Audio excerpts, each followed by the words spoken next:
Hello everyone. हमने एक series start की है शॉर्ट वीडियोस की, जहां हम सारे रेलेवेंट एमसीक्यूज डिस्कस कर रहे हैं related to income entrance exam. ये सारी यूनिवर्सिटीज के लिए इक्वली रेलेवेंट है।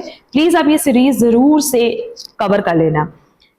हमारा आज का पहला क्वेश्चन है, the existence of a good system of internal check reduces to great extent. अगर इंटरनल चेक है ना, तो ऑटोमेटिकली एक पर्टिकुलर एम्प्लॉय का काम दूसरा एम्प्लॉय चेक कर देगा, तो इससे जो ऑडिटर का काम है वो बहुत का ग्रेट एक्सटेंट तक रिड्यूस हो जाएगा।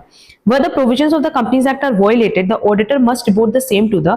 अगर आपने कंपनीज एक्ट को फॉलो नहीं किया है तो ये ऑडिटर की ड्यूटी है कि वो रिपोर्ट करेगा सेंट्रल गवर्नमेंट को, बोर्ड ऑफ डायरेक्टर्स को, मैनेजिंग डायरेक्टर को या शेयर होल्डर्स को। बोर्ड ऑफ डायरेक्टर्स को।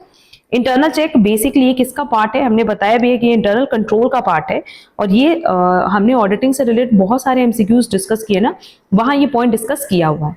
नेक्स्ट है, contingent liabilities reported due to convention of full disclosure, convention of conservatism, convention of materiality, dual aspect concept. देखो, contingent liability basically हम लोग कहाँ शो करते हैं, फुटनोट में। ये बेसिकली अकाउंट्स का पार्ट तो नहीं होता ना, फुटनोट में शो करते हैं, और ये सिर्फ इसलिए शो करते हैं क्योंकि हमें फुल डिस्क्लोजर करना होता है। Next, the cost of 3 small files is 4 rupees each was charged to expenses when purchased even though they had a useful life of several years. This was done according to the, ये किसकी वजह से हुआ, due to materiality concept। क्योंकि materiality concept कहता है कितनी जो छोटी वैल्यू है उसको हम बैलेंस शीट में रिकॉर्ड नहीं करते हैं। तो as per given option correct answer हो जाएगा D, materiality।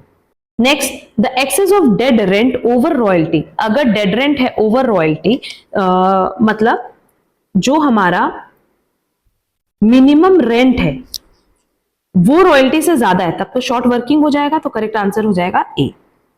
Next, failure to pay an instalment by hire purchaser to a vendor is to result. ये किस में रिजल्ट करेगा, repossession of the goods by the vendor and the forfeiture of instalments already paid, repossession of the goods by the vendor and the return of instalment, increase in selling price, none of the above.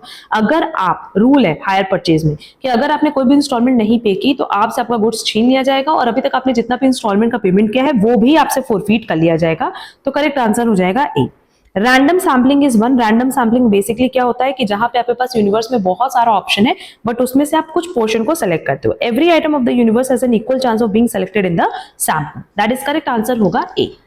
अगर आपको आज की class useful लगी तो please video को like comment share जरूर करना। Channel पे नए हो तो चैनल सब्सक्राइब जरूर कर देना, एंड इन सारे क्वेश्चंस की प्रैक्टिस बहुत अच्छे से कर लेना, क्योंकि एग्जाम पॉइंट ऑफ व्यू से बहुत रेलेवेंट है। अब हम लोग मिलेंगे हमारी नेक्स्ट क्लास में। आज के लिए बस इतना। Thank you so much.